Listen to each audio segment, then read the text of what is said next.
दुनिया की सबसे खतरनाक समुद्री जंग। हॉर्मुज जलडमरू मध्य में ईरान ने अमेरिकी युद्धपोतों पर दागी मिसाइलें। ट्रंप से दी सीधी धमकी, होगा जोरदार हमला।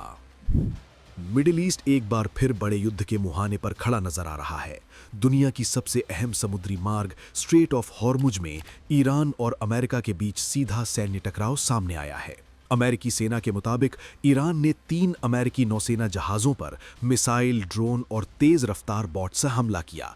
इनमें यूएसएस ट्रक्सटन, यूएसएस मैसन और यूएसएस राफेल पेराल्टा जैसे युद्धपोत शामिल थे। हालांकि अमेरिका का दावा है कि उसके एयर डिफेंस सिस्टम ने सभी अटैक को इंटरसेप्ट कर लिया और किसी जहाज को नुकसान नहीं पहुंचाया। लेकिन इस हमले के बाद अमेरिका ने भी तुरंत जवाबी कार्रवाई की। सेंटकॉम के मुताबिक अमेरिकी सेना ने ईरान के missile launch sites, drone base और कमांड सेंटरों पर सेल्फ डिफेंस स्ट्राइक्स किए। इसके बाद अमेरिकी राष्ट्रपति डोनाल्ड ट्रंप ने बेहद आक्रामक बयान देते हुए कहा, अगर ईरान ने जल्दी समझौता नहीं किया तो अगली कार्रवाई और ज़्यादा खतरनाक होगी। उसने दावा किया कि अमेरिकी जहाज सुरक्षित रहे, लेकिन ईरान को भारी नुकसान हुआ है।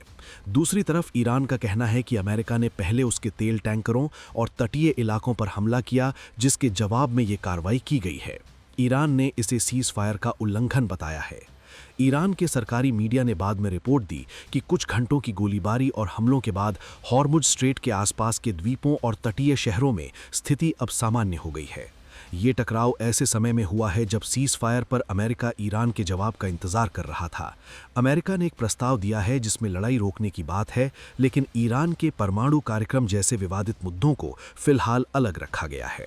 इस प्रस्ताव में 3 चरणों में समाधान की बात कही गई है, जिसमें युद्ध का औपचारिक अंत, हॉर्मुज संकट का हल और 30 दिनों के भीतर व्यापक समझौते पर बातचीत शामिल है। फिलहाल सबसे बड़ी चिंता अब हॉर्मुज जलडमरू मध्य को लेकर है। यही वो समुद्री रास्ता है जहां से दुनिया का लगभग 20% तेल निकलता है। अगर यहां संघर्ष बढ़ता है तो पूरी दुनिया में तेल की कीमतें और महंगाई आसमान छू सकती हैं।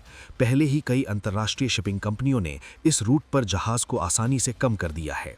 अमेरिका ने प्रोजेक्ट फ्रीडम के जरिए यहां सीमेंट जहाज़ों को निकालने की कोशिश की थी, लेकिन अब वो मिशन भी रोक दिया गया है ताकि ईरान के साथ बातचीत जारी रह सके। हालांकि हालात लगातार बिगड़ रहे हैं। दुनिया की नज़र अब इस बात पर है कि क्या ये टकराव सिर्फ समुद्री संघर्ष तक सीमित रहेगा या फिर मिडिल ईस्ट में एक और बड़े युद्ध की शुरुआत होने जा रही है। फिलहाल के लिए बस इतना ही। बाकी अपडेट के लिए बने रहिए वन इंडिया हिंदी के साथ। Subscribe to One India and never miss an update. Download the One India app now.